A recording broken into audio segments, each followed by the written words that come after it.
ಎಲ್ಲರಿಗೂ ನಮಸ್ಕಾರ. ನಾನು ನರೇಂದ್ರ ಎಸ್ ಗಂಗೊಳ್ಳಿ ಮಾತಾಡ್ತಾ ಇದ್ದೀನಿ. ಚೋರಿ ಕಿಯಾರೆ ಸಂಚಿಕೆ 20ಕ್ಕೆ ಸ್ವಾಗತ. ಸುದ್ದಿ ಕದ್ದದ್ದೇ, ಆದರೆ ಸತ್ಯದ್ದೇ. ಫ್ರೀ ಯುಗ ಮುಗೀತಾ? ವಾಟ್ಸಪ್ಗೆ ಹಣ ಕಟ್ಟಬೇಕಾ? ಮೆಟಾ ತಂದ ಹೊಸ ಪ್ಲಾನ್ಗಳ ಸತ್ಯ ಏನು ಅನ್ನೋದ್ರ ಬಗ್ಗೆ ಒಂದಷ್ಟು ಮಾಹಿತಿಯನ್ನು ನಿಮ್ಮೆದುರು ಈ ಸಂಚಿಕೆಯಲ್ಲಿ ಇಡ್ತಾ ಇದ್ದೀನಿ. ನಮಸ್ಕಾರ ಸ್ನೇಹಿತರೆ. ವಾಟ್ಸಪ್, ಇನ್ಸ್ಟಾಗ್ರಾಮ್ ಮತ್ತು ಫೇಸ್ಬುಕ್ ಬಳಸುವ ಕೋಟ್ಯಂತರ ಜನರನ್ನು ಬೆಚ್ಚಿ ಬೀಳಿಸಿದ ಒಂದು ಸುದ್ದಿ ಇತ್ತೀಚೆಗೆ ಸಾಮಾಜಿಕ ಜಾಲತಾಣಗಳಲ್ಲಿ ವೈರಲ್ ಆಗಿದೆ. ಇನ್ನು ಮುಂದೆ ವಾಟ್ಸಪ್ ಉಚಿತವಲ್ಲ, ಮೆಟಾ ಹಣ ವಸೂಲಿ ಆರಂಭಿಸಿದೆ, ಫ್ರೀ ಯುಗ ಮುಗಿದೇ ಬಿಟ್ಟಿತು ಎಂಬ ಸಂದೇಶಗಳು ಎಲ್ಲೆಡೆ ಹರಿದಾಡ್ತಾ ಇವೆ. ಆದರೆ ಈ ಸುದ್ದಿಯಲ್ಲಿ ಎಷ್ಟು ಸತ್ಯ, ಎಷ್ಟು ಸುಳ್ಳು?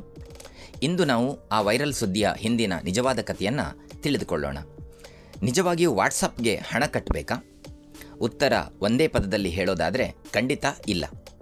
ನೀವು ಈಗ ಬಳಸುತ್ತಿರುವ ಸಾಮಾನ್ಯ ವಾಟ್ಸಪ್, ಇನ್ಸ್ಟಾಗ್ರಾಮ್ ಮತ್ತು ಫೇಸ್ಬುಕ್ ಮುಂದೆಯೂ ಕೂಡ ಉಚಿತವಾಗಿಯೇ ಇರ್ತದೆ. ಮೆಟಾ ಸಂಸ್ಥೆ ಎಲ್ಲ ಬಳಕೆದಾರರಿಂದ ಹಣ ವಸೂಲಿ ಮಾಡಲು ಖಂಡಿತ ನಿರ್ಧರಿಸಿಲ್ಲ. ಸಾಮಾನ್ಯ ಚಾಟ್, ಕಾಲ್, ವಿಡಿಯೋ ಕಾಲ್, ಸ್ಟೇಟಸ್, ರೀಲ್ಸ್, ಪೋಸ್ಟ್ಗಳು ಇವೆಲ್ಲವೂ ಕೂಡ ಎಂದಿನಂತೆ ಉಚಿತವಾಗಿಯೇ ಲಭ್ಯವಾಗಿರ್ತವೆ. ಹಾಗಿದ್ದರೆ ವೈರಲ್ ಸುದ್ದಿಯ ಮೂಲ ಏನು?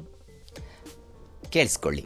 ಮೆಟಾ ಸಂಸ್ಥೆಯು ಇತ್ತೀಚೆಗೆ ಹೊಸತಾಗಿ ಇನ್ಸ್ಟಾಗ್ರಾಮ್ ಪ್ಲಸ್, ಫೇಸ್ಬುಕ್ ಪ್ಲಸ್ ಮತ್ತು ವಾಟ್ಸಪ್ ಪ್ಲಸ್ ಎಂಬ ಪ್ರೀಮಿಯಂ ಸಬ್ಸ್ಕ್ರಿಪ್ಷನ್ ಪ್ಲಾನ್ಗಳನ್ನು ಜಾಗತಿಕ ಮಟ್ಟದಲ್ಲಿ ಪರಿಚಯಿಸಿದೆ.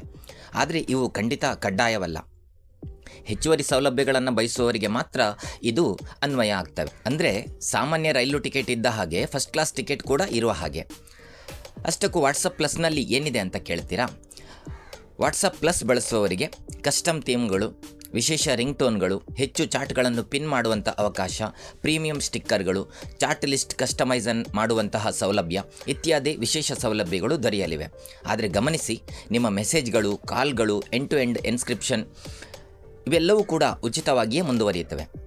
ಅಂದಹಾಗೆ ಇನ್ಸ್ಟಾಗ್ರಾಮ್ ಪ್ಲಸ್ನಲ್ಲಿ ಏನು ವಿಶೇಷ ಅಂತ ಕೇಳಿದರೆ, ಇನ್ಸ್ಟಾಗ್ರಾಮ್ ಪ್ರಿಯರಿಗಾಗಿ ಸ್ಟೋರಿಯನ್ನು 24 ಗಂಟೆಗಳ ಬದಲು 48 ಗಂಟೆಗಳವರೆಗೆ ಇಡುವಂತಹ ಅವಕಾಶ ಇದೆ.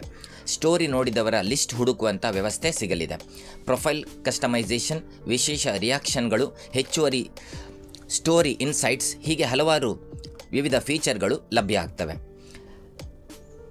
ಮೆಟಾ ಎಐಗೂ ಹಣ ಕೊಡಬೇಕಾ? ಇಲ್ಲಿ ಮತ್ತೊಂದು ಕುತೂಹಲಕಾರಿ ವಿಷಯ ಇದೆ. ಮೆಟಾ ಸಂಸ್ಥೆ ಮೆಟಾ 1+ ಮತ್ತು ಮೆಟಾ 1 ಪ್ರೀಮಿಯಂ ಎಂಬ ಹೊಸ ಆರ್ಟಿಫಿಷಿಯಲ್ ಇಂಟೆಲಿಜೆನ್ಸ್ ಅಂದರೆ ಎಐ ಪ್ಲಾನ್ಗಳನ್ನು ಪರಿಚಯಿಸ್ತಾ ಇದೆ. ಇವು ಮುಖ್ಯವಾಗಿ ಕ್ರಿಯೇಟರ್ಗಳಿಗೆ, ಬಿಸ್ನೆಸ್ಗಳಿಗೆ ಹೆಚ್ಚಿನ ಎಐ ಸಾಮರ್ಥ್ಯ ಬೇಕಾದವರಿಗಾಗಿ ರೂಪಿಸಲಾಗಿದೆ. ಆದರೆ ನೆನಪಿರಲಿ, ಸಾಮಾನ್ಯ ಮೆಟಾ ಎಐ ಏನಿದೆ ಅದರ ಸೇವೆ ಉಚಿತವಾಗಿಯೇ ಲಭ್ಯ ಇರ್ತದೆ. ಅಂದಹಾಗೆ ಈ ಬದಲಾವಣೆಯ ಹಿಂದಿನ ಕಾರಣ ಏನು ಅಂತ ಕೇಳಿದರೆ, ತಜ್ಞರ ಪ್ರಕಾರ ಮೆಟಾ ಸಂಸ್ಥೆಯ ಆದಾಯದ ಬಹುಪಾಲು ಏನಿದೆ ಅದು ಜಾಹೀರಾತುಗಳಿಂದ ಬರುವಂಥದ್ದು. ಅದರ ಎಐ ಅಭಿವೃದ್ಧಿ, ಡೇಟಾ ಸೆಂಟರ್ಗಳು ಮತ್ತು ಹೊಸ ತಂತ್ರಜ್ಞಾನಗಳ ವೆಚ್ಚ ಹೆಚ್ಚುತ್ತಿರುವ ಕಾರಣ ಹೆಚ್ಚುವರಿ ಆದಾಯದ ಮೂಲಗಳನ್ನು ಹುಡುಕಲು ಕಂಪನಿ ಮುಂದಾಗಿದೆ. ಅದರ ಫಲವಾಗಿಯೇ ಈ ಥರದ ಹೊಸ ಪ್ರೀಮಿಯಂ ಪ್ಲಾನ್ಗಳನ್ನು ಪರಿಚಯಿಸ್ತಾ ಇದೆ. ಹಾಗಾದರೆ ಸ್ನೇಹಿತರೆ, ವಾಟ್ಸಪ್ ಇನ್ನು ಮುಂದೆ ಹಣ ಕೊಟ್ಟು ಮಾತ್ರ ಬಳಸಬೇಕಾ ಎಂಬ ಸುದ್ದಿ ಖಂಡಿತ ಸಂಪೂರ್ಣ ಸತ್ಯ ಅಲ್ಲ. ನಿಜವಾದ ವಿಚಾರ ಏನೆಂದರೆ, ಮತ್ತೊಮ್ಮೆ ಹೇಳ್ತಾ ಇದ್ದೀನಿ, ಉಚಿತ ವಾಟ್ಸಪ್ ಖಂಡಿತ ಮುಂದುವರಿಯುತ್ತದೆ.